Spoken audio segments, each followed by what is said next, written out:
Chapter 10. He who loves a pure heart and whose speech is gracious will have the king for his friend. Proverbs 22:11. I'm staring up at the stars. The twinkling starlight glistens against the deep black abyss of outer space. With the slight rolling motion of the windship at her top speed of 13 knots, I watch the heavens tilt and slide back and forth in playing pace with the restless sea passing under our keel. Want to know what I'm thinking? Captain's mood sounds buoyant. I know that Captain's mind is usually fixed on groceries and is getting to be dinner time. Is this a trick question about food? I ask. No, I'm thinking about how much I really like this job. He leans back against the railing. I love how we never know what adventure we're headed for next or who's going to be there when we get there, wherever there happens to be. I laugh out loud. Captain's awkward explanation exactly defines the typical Cousteau expedition. The world is so big, there's so much to learn about and to film, that we are never sure where we are heading next. Well, Alcyon will remain idle in Australia for an extended repair period in a shipyard. Captain and Jean-Michel Cousteau are planning several potential expeditions. Some of us will be temporary, temporarily assigned to Calypso, while others will join a flying team which could be sent anywhere on the globe. We never know when a volcano is going to erupt or where a global event will occur, but sometime in the very near future, the Cousteau team will come together, most likely at one of the extreme ends of this vast planet. So, continues Captain, do you know the answer to who, what, when, and where, particularly in relation to me? As a matter of fact, I do, I answered, reaching into the back pocket of my jeans for a telex from the Los Angeles office and flicking on a pencil flashlight. Let me see. Drawing out the moment as I pretend to read what I already know is there under the soft glow of the tiny light beam. Alcyon will remain in Australia for an extended period of repairs in a shipyard. Meanwhile, you get to go home for a 6-week vacation. Mumbles Captain, as he immediately begins considering his upcoming vacation plans, then asks, so where are you going for your vacation? I'm not, I answer dryly. Seems Jean-Michel has already determined that my vacation time will be cut rather short. He wants me to stay close to the West Hollywood office to put together another team to fly to Turks and Caicos Islands in the Caribbean to dive with JoJo. Who's JoJo? Captain is immediately interested. Well, JoJo is not exactly a who, it's more like a what is JoJo? I answer playfully. Huh? JoJo is a bottlenose dolphin who chooses to live at a dive resort in the Caribbean, I answer. Seems like he likes people so much he'd rather hang out with us than with other dolphins. Wait a minute. Captain launches his 6 foot 5 inch frame toward me. You're going to dive resort in the Caribbean to swim with a friendly dolphin? That sounds more like a vacation than work to me. I find Captain's words very troubling because I know this is exactly the same argument that Cindy is going to clobber me with. Can I help it if my work happens to be fun, challenging, and full of excitement? Visual image of Cindy springs to mind. I see her glaring at me as I tell her that I'm going off on another Cousteau adventure while she has to continue her studies at a state university in Los Angeles. Captain abruptly sniffs loudly. I smell something. Uh-oh, I think to myself. Captain mind shift. Something getting your attention, Captain? He's like a bloodhound on the scent of a steak sandwich. His nose is leading him in the direction of the dining saloon. "Where are you going?" I asked cheerfully. "Are you kidding?" laughs Captain. "It's dinner time. Come on. I want to know more about the JoJo character." In a little while, I settle back against the metal sail. Want to enjoy this night a little more. An abrupt ouch tells me that Captain has found something to stumble over in the darkness. Then I see a pale red glow from the bridge's instruments as he disappears through the side door of the pilot's house. Alone in the night, I settle back against the turbo sail and close company with my thoughts and the soft, throbbing vibrations of the Windship's twin engines. Except for the rushing sound of water along the knife-edge keel of Alcyon and the soft flutter of wind in the rigging, the night is absolutely silent. I am enjoying the evening solitude.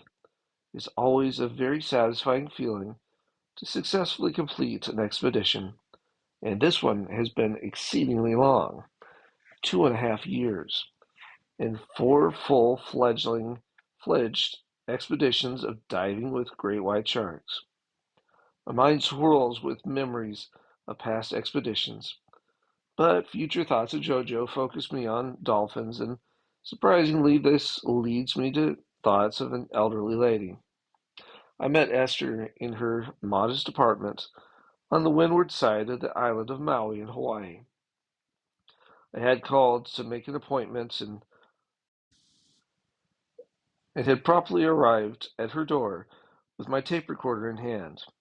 She couldn't see very well, even though her thick glasses, even through her thick glasses, nor was she hearing very good despite the amplification of twin hearing aids. But her mind was sharp, and like most older widows, she was glad for a visitor. "Come in, come in," she bubbles in delight. "Sit anywhere." She uses her cane to chase a fluffy cat from a thick upholstered chair. I correctly assume that this is where she wants me to sit, so I do, instantly inheriting her fat, overfed cat. I don't mind the feline company, but its fluffy tail plays havoc with my notepad, and I narrowly miss snapping the tape recorder's lid down on it. I watch Esther settle momentarily into a chair, but she isn't there very long. The energetic great-grandmother has much to show me, and I'm very curious indeed. Esther arrived in Hawaii just before the turn of the century, the daughter of a missionary. As a child, she was the chosen playmate of the last Queen of Hawaii. While playing alongside the future Hawaiian monarch, this now grand lady shared in an education tailored for royalty. Esther learned ancient Hawaiian traditions and historical songs from master storytellers. The ancient Hawaiians did not have a written language, so their history was passed down through songs, dances, and stories. Esther was a treasure trove of Hawaiian historical riches that unfortunately would fade away with her passing. For several hours and many cups of tea, I heard a multitude of stories about Hawaiian court intrigues, but when she began to speak about dolphin legends, I was all ears. She told me their story in a song that was also a dance.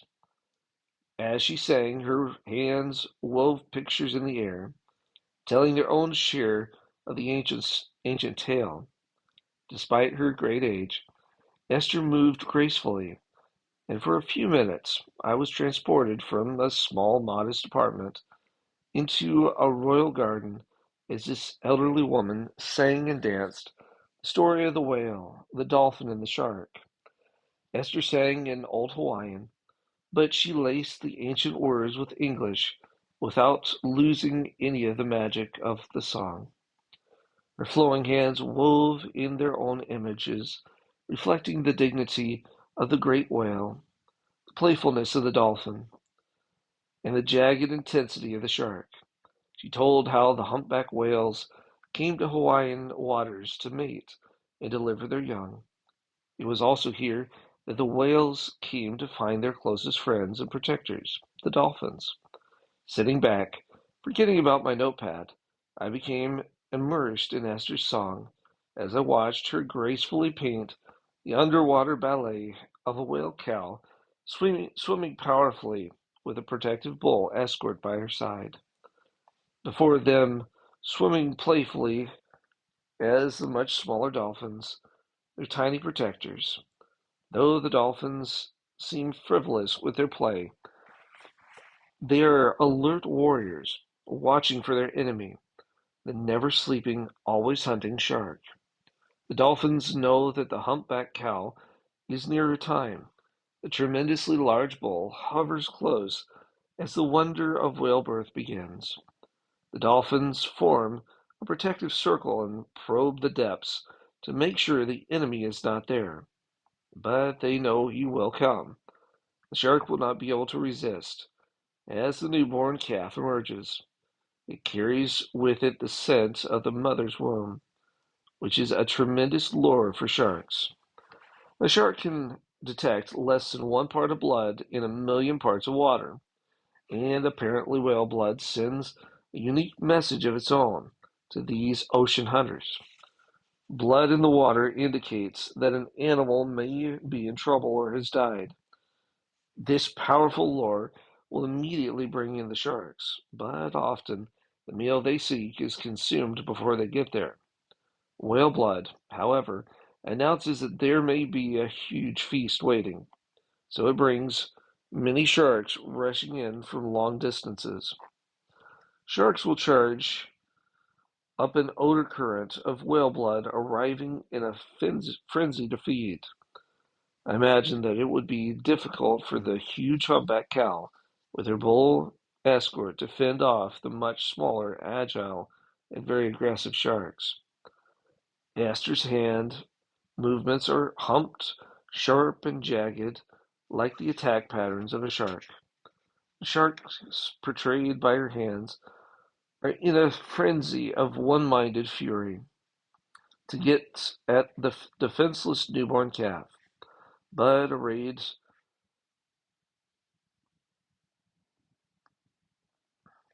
before them are the dolphin protectors. The flashing teeth of the sharks are kept at bay by the swift dolphins. Though there are, though there may be many sharks, they attack immediately, while the wise dolphins work together. They drive off the sharks, smashing into them with their blunt noses. These powerful impacts can kill a shark, and even in their frenzy, the sharks are leery of such keen underwater warriors. At the center of the protective circle, the cow gently nudges the newborn to the surface for its first breath. Then, with the dolphins on all sides, the mighty whale family seeks out the protection of the whale herd. The sharks return to the dark depths, hungry, ever waiting. Weary from her dance, she yet eyes vitally alive behind thick Coke bottle glasses. Esther settles back into her chair. Later that night, I arrive back at the hotel where the Cousteau team is staying. One of the younger French divers enters the room a few minutes after me and wonders where I've been. He is completely astonished that I would spend several hours interviewing an elderly widow about ancient Hawaiian songs. Why spend your time visiting a grandmother about old songs? He laughs. You're single, and Hawaii is full of young, beautiful women. In my mind, I again see Esther dancing the song of the whale, the dolphin, and the shark. I think what an incredible person she is with her vast treasure, full of the knowledge of life. I imagine how lucky a child would be to befriend someone like Esther. Before there was radio or television, a child would learn much from the stories of loving grandparents. In some families, grandparents are perceived as burdens and are sent off to live lonely, idle lives in senior centers or nursing homes. Our society has even coined a new term for grandparents, senior citizens. As I write these words, I think how lucky my three little children are because their grandparents live right next door. As the grandparents come to visit off and on throughout the day, they often go home with the child on their hip. For the longest time, my 3-year-old thought the grandma's house was a place called home. If you don't have a grandmother or grandfather living in your house or next door, I'll bet there's one living on your street or down around the corner. Someone who wishes a young person would come visit them. The wisdom that they can share is found nowhere else on such a personal and friendly basis. Is not wisdom found among the aged? Does not long life bring understanding? Job 12:12.